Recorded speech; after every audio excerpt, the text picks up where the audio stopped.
warahmatullahi wabarakatuh. Selamat pagi, yang terhormat Bapak Restu sebagai pembimbing kita semua, dan juga yang terhormat kepada para delegasi dari berbagai negara. Perkenalkan, saya Syafrin Aldo Ardiansyah, selaku pemimpin sidang 1, dan saya didampingi oleh Yola Medistia sebagai pimpinan sidang 2. Hari ini kita akan mengadakan simulasi sidang PBB untuk membahas masalah-masalah yang ada terjadi di dunia. Aturan simulasi sidang PBB hari ini. Pertama, para delegasi dari setiap negara akan diberikan waktu 7 menit untuk menyampaikan topik yang akan dibahas. Kedua, jika melebihi waktu 7 menit untuk menyampaikan topik, maka akan diberhentikan oleh pemimpin sidang. Ketiga, jika setiap delegasi sudah selesai menyampaikan topiknya, akan dibuka sesi diskusi.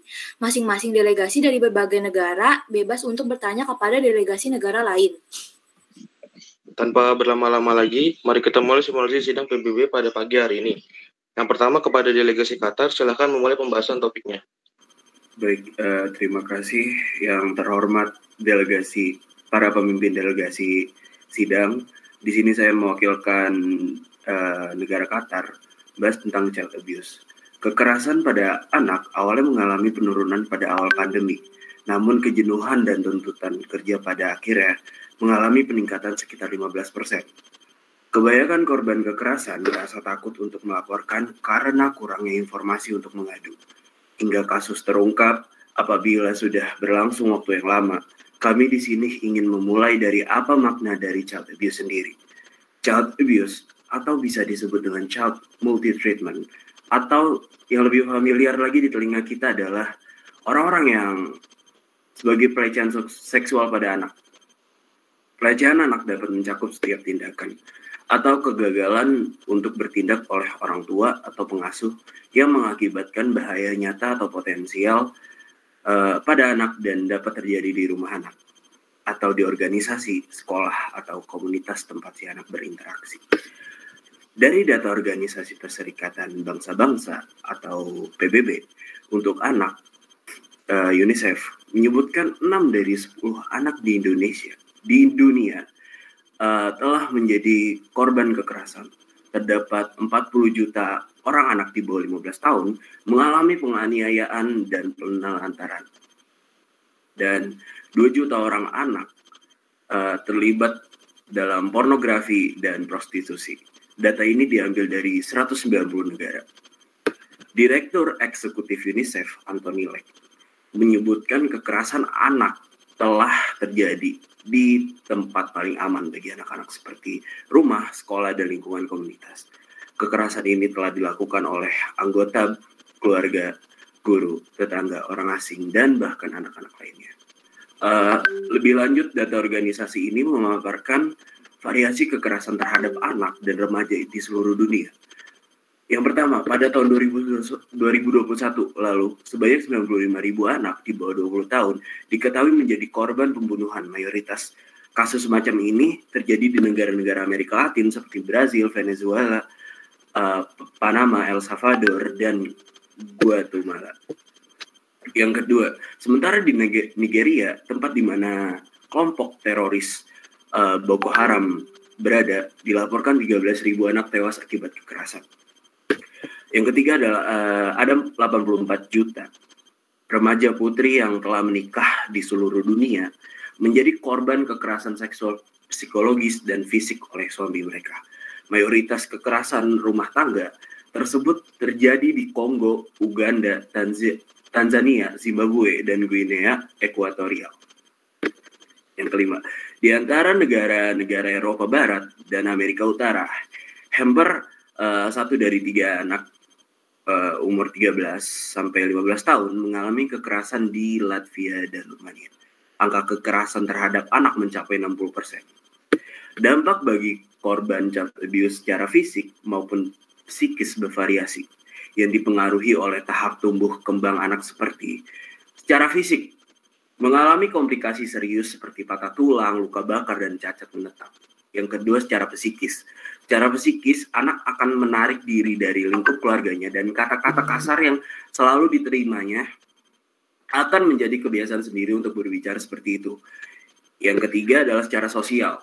Secara sosial yaitu akibat dari penelantaran anak tersebut yang dilakukan oleh orang tuanya. adalah anak harus melakukan tugas yang dilakukan oleh ayahnya dan pendidikan yang bermasalah.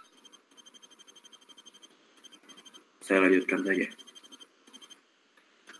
Baik, di bagian salsabila saya ambil juga, yaitu langkah pemerintah terhadap dengan mengeluarkan berbagai kebijakan terhadap penanganan child abuse. Merupakan suatu hal positif yang menunjukkan adanya perhatian pemerintah terhadap masalah ini. Hal ini belum cukup, tetapi merupakan langkah awal yang lebih baik, yang harus disosialisasikan dan terutama diimplementasikan, yang didukung dengan pembiayaan serta diikuti evaluasi pelaksanaan kebijakan tersebut. Upaya UNICEF sendiri dalam menangani masalah ini, yaitu yang pertama adalah melakukan volunteer ke daerah tersebut, daerah di mana child abuse sangat banyak terjadi. Yang kedua adalah berdiplomasi sama regionalnya untuk menghentikan child abuse itu. Baik, selanjutnya dilanjutkan kepada Rosani. Saya di Departemen Kesehatan diharapkan membuat kebijakan tentang sistem penanganan padu yang berkelanjutan serta prosedur standar yang diikuti pelatihan bagi semua tingkat provider kesehatan tentang upaya penanganan korban child abuse dari negara-negara yang telah terjalin kerjasama dengan UNICEF harus diteruskan dan ditingkatkan walaupun bila bantuan dari UNICEF sudah dihentikan. Sekian, terima kasih.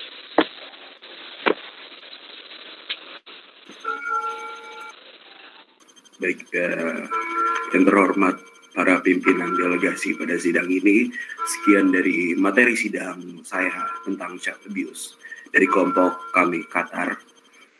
Wassalamualaikum warahmatullahi wabarakatuh. Assalamualaikum warahmatullahi wabarakatuh. Terima kasih kepada delegasi Qatar yang sudah menyampaikan topiknya pada sidang kali ini. Selanjutnya akan diadakan sidang dari delegasi Turki. Silakan untuk memulai pembahasan topiknya. Baik, terima kasih. Sebelumnya, Assalamualaikum warahmatullahi wabarakatuh. Saya delegasi dari Turki, ingin menyampaikan masalah tentang isu iklim dan lingkungan yang terjadi di negara Turki. Pertama-tama, perkenalkan saya Sada Fakira Putri dan yang lain ada Stefani, Cindy, Shiva, dan Yola. Isu iklim dan lingkungan, COVID-19 dan perubahan iklim adalah dua pandemi yang sedang menimpa dunia saat ini. Baik. Karena perubahan iklim menjadi perhatian setiap negara di dunia, termasuk kami yang telah meratifikasi perjanjian iklim Paris pada September 2021 lalu. Perang melawan perubahan iklim dapat dan masalah lingkungan tidak dapat didelegasikan ke negara-negara tertentu saja. Masyarakat internasional juga harus mengambil tanggung jawab yang adil untuk mengatasi perubahan iklim tergantung pada kerusakan masing-masing terhadap alam. Pemanasan global merupakan salah satu permasalahan lingkungan yang sangat serius. Hal ini lantaran pemanasan global telah menimbulkan kerusakan iklim hingga menyebabkan terjadinya bencana alam. Pemanasan global yang terjadi pada saat ini didominasi oleh aktivitas manusia, pertumbuhan hijau yang mungkin bahwa negara-negara anggota dapat meningkatkan pertumbuhan ekonomi sambil mengurangi emisi gas rumah kaca yang berbahaya pada saat yang sama. Selanjutnya dilanjutkan oleh Stefani. Beberapa pemanasan global yang terjadi di Turki antara lain 1. Danau Aksair. Salah satu danau terbesar di Turki hampir mengering. Danau Endorik Air Tower tektonik di Provinsi Barat Daya Turki, Konya, menyusut karena kurangnya curah hujan selama bertahun-tahun. Perubahan iklim global dan rise air yang berlebihan untuk irigasi menjadi faktor menyusutnya air danau tersebut. 2. Pembuangan limbah di laut bersama dengan kenaikan suhu menyebabkan krisis. Salah satunya, ingus laut adalah lendir laut yang terbentuk ketika alga kelebihan nutrisi dari polusi air yang dikombinasikan dengan efek perubahan iklim. Kelebihan nutrisi terjadi ketika ganggang terpapar cuaca hangat yang disebabkan oleh pemanasan global. Lapisan bahan organik berlendir tebal telah menyebar melalui laut selatan Istanbul dan juga menyelimuti pelabuhan dan garis pantai. Hal ini terjadi karena pembuangan air yang tidak dikelola dari kota-kota seperti Istanbul. Selanjutnya, Yola. 3. Insinyur Kehutanan di Universitas Istanbul memperingatkan bahwa suhu dapat naik hingga 6 derajat Celcius pada tahun 2100 karena pemanasan global. Menyusutnya kawasan pertanian dan hutan akibat urbanisasi yang cepat dan konsumsi bahan bakar fosil yang terus meningkat setelah revolusi industri adalah faktor utama di balik pemanasan global. Tidak hanya akan fokus pada masalah perubahan iklim, saya menegaskan Turki akan menyelesaikan krisis iklim dengan menempatkan revolusi pembangunan hijau sebagai inti dari upaya tersebut untuk bekerja mencapai emisi nol bersih pada 2053. Dunia secara bertahap menjadi semakin hangat sejak 1850. Dan peningkatan suhu rata-rata memperoleh momentum dari 1980-an dan seterusnya serta menyebabkan suhu ekstrim pada 2016, 2019, dan 2020. Selanjutnya dilanjutkan oleh Syifa. Baik, karena menyoroti tindakan terhadap perubahan iklim, saya menggarisbawahi investasi intens Turki untuk meningkatkan kawasan hutan negara. Kami telah menanam 5,1 miliar pohon selama 16 tahun terakhir. Meningkatkan stok hutan kami dari 20,8 juta menjadi 22 juta hektar. Kami akan terus berkontribusi pada iklim global dengan persyaratan yang setara dengan negara-negara yang memiliki tingkat ekonomi yang sama. Turki adalah negara unggul di kawasan itu dalam sektor energi terbarukan, mengacu pada investasi negara itu dan bekerja menuju energi bersih. Kehidupan yang berkelanjutan dapat terjadi dengan perlindungan tanah, air, iklim, dan keanekaragaman hayati. Berdasarkan penemuan, mikroplastik dapat melakukan perjalanan 100 km di udara bersama angin, dan melampaui polusi perkotaan. Sampah plastik terbelah menjadi bagian mikro selama perjalanannya di dalam air karena air laut yang asin dan ombak yang deras. Mas ini tidak hanya mempengaruhi generasi sekarang, tetapi juga generasi mendatang. Kita dilanjutkan oleh Cindy. Pada 2017, untuk mengatasi dampak dari konsekuensi ini, kami meluncurkan gerakan tanpa limbah atau Zero Waste. Dalam proyek Zero Waste dan kampanye reboisasi Turki, bahwa Turki berada di peringkat kelima di Eropa dan ke-12 di dunia untuk peningkatan kapasitas energi terbarukan. Semua perbatasan antara negara-negara harus dicabut untuk mengatasi krisis lingkungan. Dan Turki terbuka untuk semua jenis kerjasama guna membangun masa depan yang layak huni bagi anak-anak di dunia. Saya percaya bahwa kita dapat membangun kembali dunia ini lebih baik dari pandemi ini dengan membangun kembali yang lebih hijau dan membuat perubahan yang menentukan dalam memerangi perubahan iklim. Dan kita berhutang itu kepada anak-anak kita, cucu-cucu kita, dan generasi mendatang. Sekian presentasi dari kelompok kami mengenai isu iklim dan lingkungan di Turki. Mohon maaf. Wassalamualaikum warahmatullahi wabarakatuh. Waalaikumsalam warahmatullahi wabarakatuh. Terima kasih kepada delegasi Turki sudah menyampaikan topiknya pada sidang pada pagi hari ini. Baik, selanjutnya delegasi Pakistan dipersilakan untuk memulai pembahasan topiknya.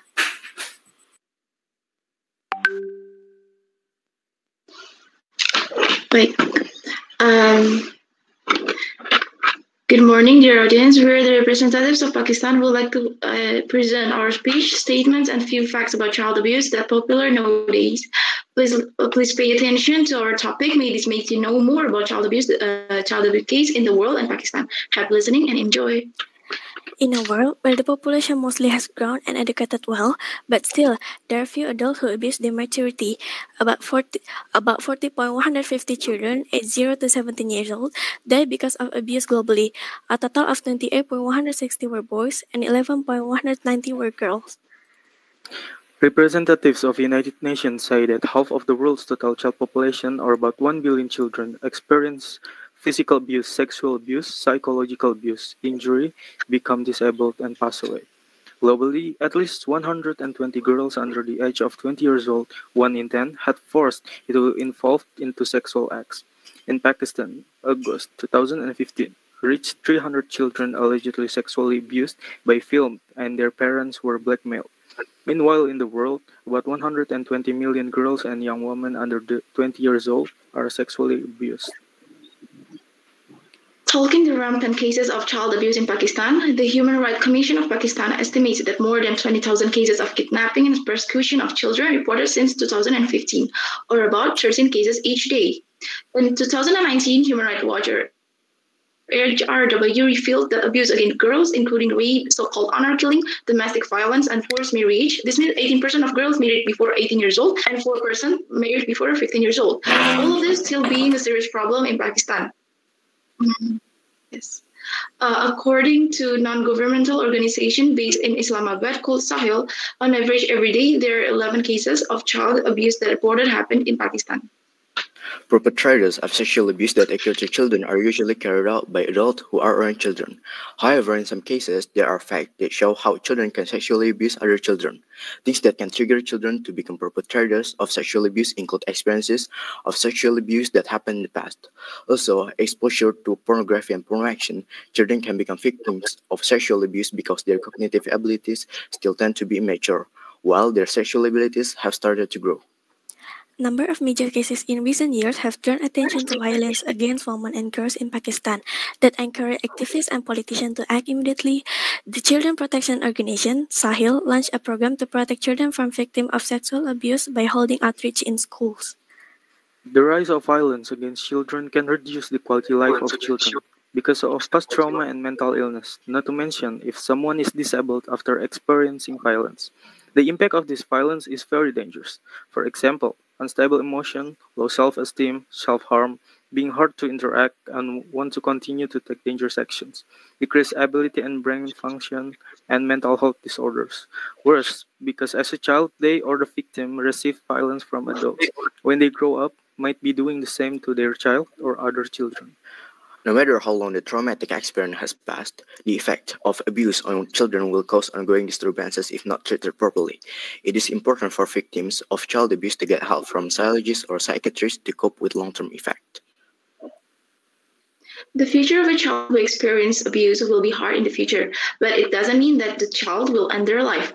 With this statement, I hope that people can stop child abuse, both verbally and non-verbally. We must avoid doing various types of violence, especially for adults who can't control their emotion and lust. It's better not to express them to the children because the child's future is more important.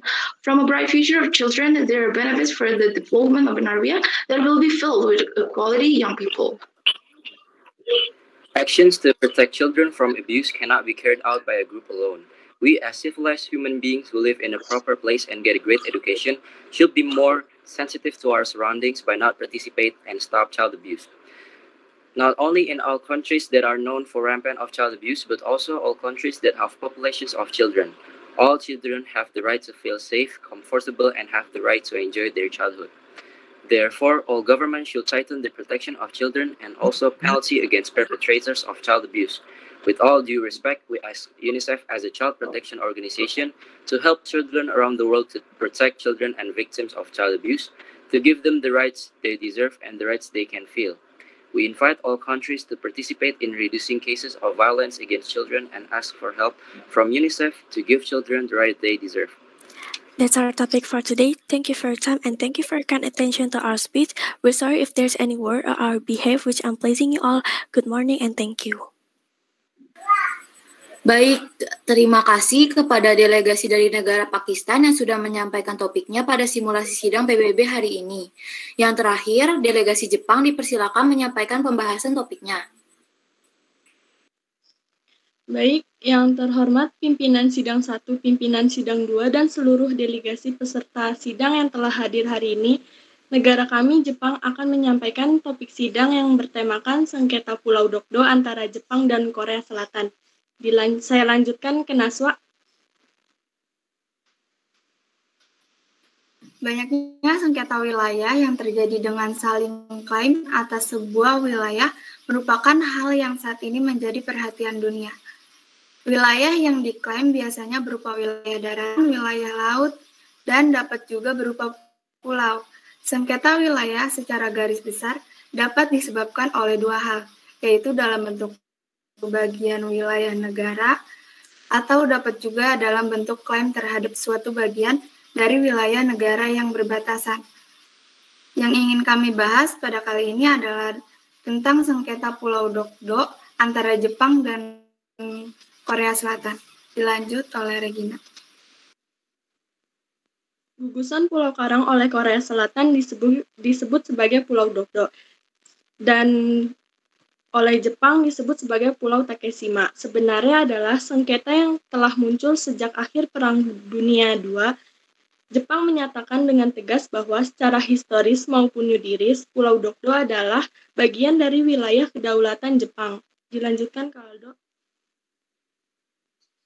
Jepang mengklaim bahwa Pulau Dokdo adalah wilayah negaranya. Jepang mengklaim bahwa Pulau Dokdo adalah bagian dari wilayahnya berdasarkan pada pasal 2 Perjanjian San Francisco tahun 1951 yang menyatakan bahwa Japan recognizing the independence of Korea, renounce all right, title and claim to Korea, including the island of Coel-Part, Port Hamilton, and Daegu.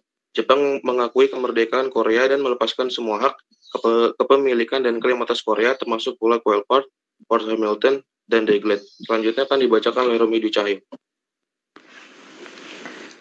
Berikutnya, alasan mengapa Pulau Dokdo masih termasuk wilayah Jepang diantaranya adalah yang pertama, Pasal 2 Perjanjian San Francisco pada tahun 1951. Yang kedua, Perjanjian Aneksasi Jepang atas Semenanjung Korea pada tahun 1910. Pada saat penandatanganan perjanjian aneksasi tersebut, secara otomatis wilayah Semenanjung Korea menjadi wilayah jajahan Jepang. Yang ketiga, Pulau Dokdo yang dianggap Jepang sebagai wilayah yang tidak ada pemiliknya, kemudian diokupasi oleh Jepang. Yang terakhir, Pulau Dokdo sebagai titik pangkal Jepang dalam menarik garis batas wilayah laut dengan Korea Selatan di Laut Jepang. Sementara titik pangkal Korea Selatan berada di Pulau Ulengdo.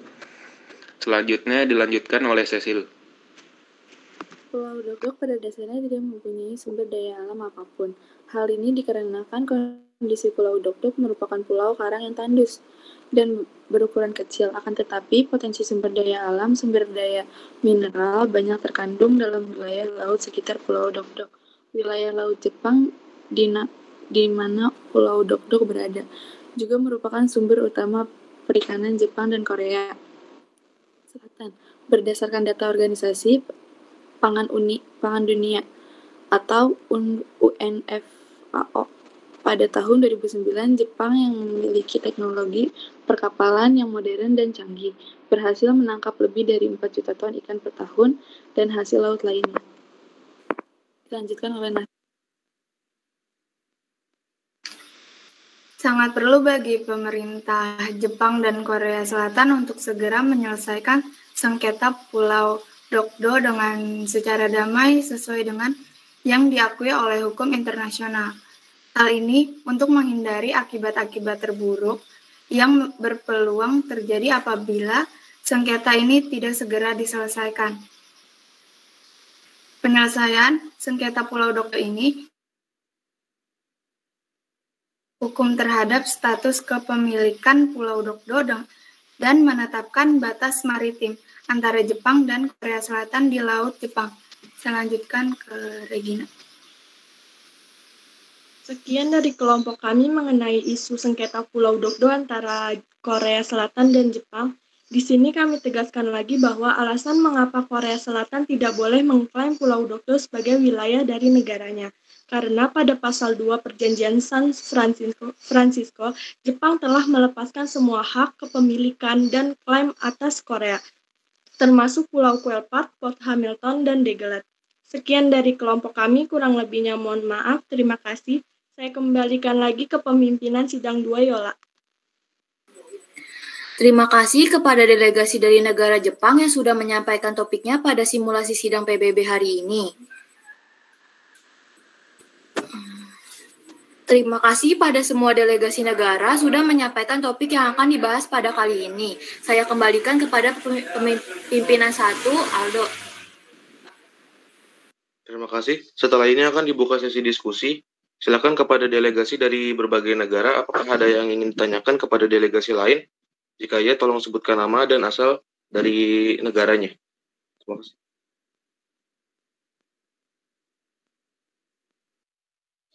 Baik, yang pertama dari kelompok Qatar, apakah ada yang ditanyakan kepada delegasi dari negara lain?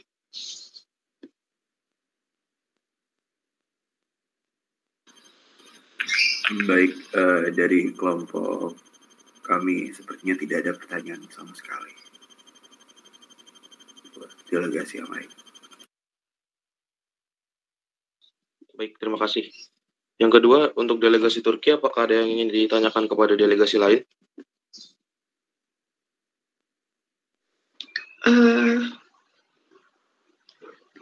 Kami ingin bertanya tentang kepada yang sengketa Pulau Dokdo ini, apakah ada penanganan khusus? Apakah Indonesia ada berperan khusus untuk membantu dalam menangani sengketa Pulau Dokdo ini, ataukah ini hanya masalah internal yang melibatkan Pulau Jepang dan Korea Selatan? Terima kasih. Yang kelompok kami tahu ini, tadi pertanyaan apa ya? Boleh diulang nggak?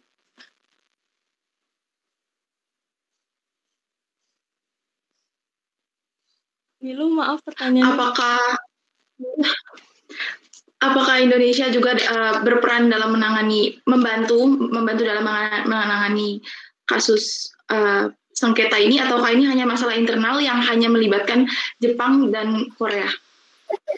Oh iya, yang kelompok kami pelajari ini cuma masalah internal antara Korea Selatan dan Jepang. Itu aja. Baik, terima kasih.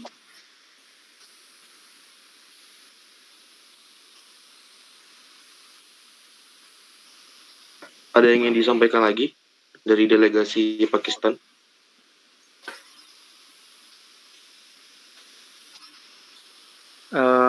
Maaf, saya dari delegasi Pakistan ingin bertanya ke delegasi Qatar. Kan tadi kalau kalau kita misalnya mau menghapus child abuse dari dunia atau dari pikiran semua orang gitu, mungkin apa itu bakal susah?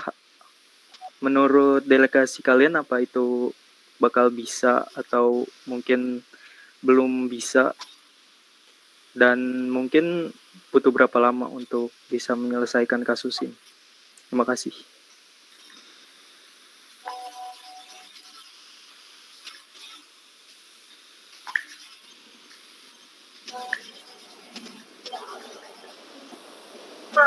Baik,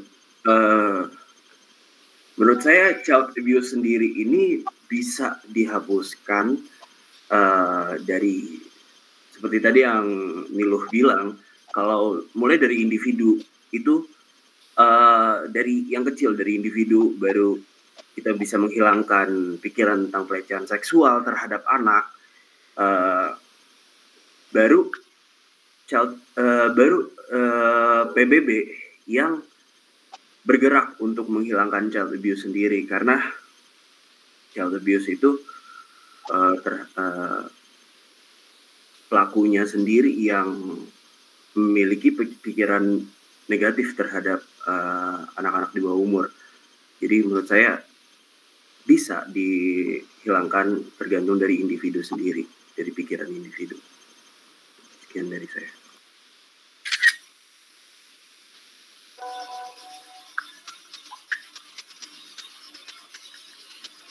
Terus misalnya mungkin di masyarakat kita ya, kebanyakan nih orang malah nyalahin korbannya, bukan nyalahin pelakunya. Itu menurut pendapat delegasi kalian bagaimana?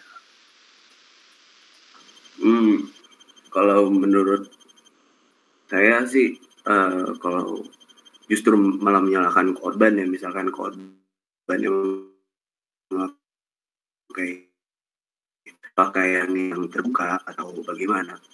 Semua tergantung dari pikiran pelaku terhadap korban. Pikiran pelaku tersebut bisa dibilang kotor terhadap orang yang berpakaian terbuka. Dan menurut saya yang memakai pakaian terbuka itu juga sebaiknya agak tertutup gitu kan. Kita nggak tahu di luar itu banyak pelaku pelecehan atau memancing hasrat pelaku dari pelecehan seksual. Menurut saya kayak yang memakai pakaian terbuka itu hak orang, Dan pelakunya ini juga memiliki pikiran kotor terhadap orang tersebut. Jadi menurut saya sama-sama sama-sama salah. Oke. Makanya kan ada pakaian tertutup. Jadi belum tentu bisa disalahkan satu pihak doang ya? Iya, belum. Ya. Kalau saya belum bisa menyalahkan satu. Jadi saya masih kayak dua-duanya, yang satu pakaian terbuka, yang satu pakai pikirannya kotor banget nih terhadap orang yang keluar pakai celana pendek gitu-gitu. Gitu, Faiz. Ya baik, terima kasih.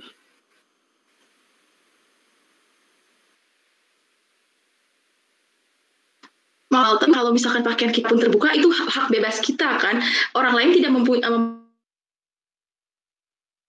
hak atas apa yang itu, memang hanya saja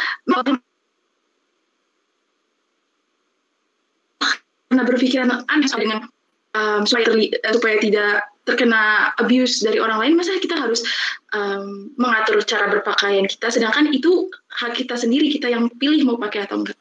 Memang tadi kan saya bilang kalau berpakaian terbuka itu hak orang kan, bukan kita mengharuskan mengatur kalau orang ini harus memakai pakaian tertutup keluar. Tapi saya menyarankan alangkah baik ya kalau orang wanita keluar itu memakai pakaian yang sedikit tertutup dan tidak terbuka banget, karena kita nggak tahu di luar itu banyak pelecehan seksual yang saya bilang tadi, banyak pelaku seperti penjahat kelamin atau apa gitu. Tapi bukan hanya untuk berpakaian yang terbuka aja kita kena pelecehan seksual. Ya memang sih, emang tergantung pelakunya.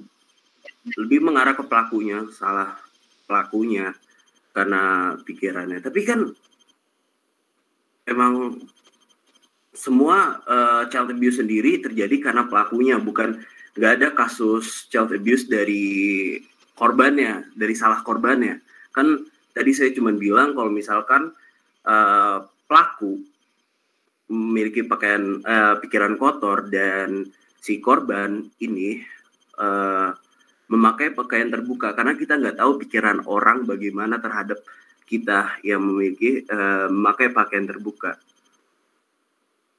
Gitu.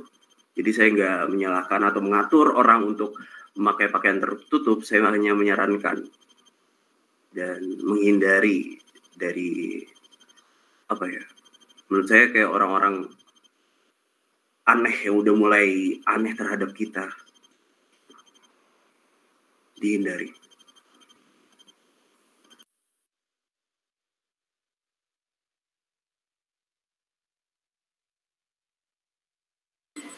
Baik, apakah ada pertanyaan lain yang ingin ditanyakan?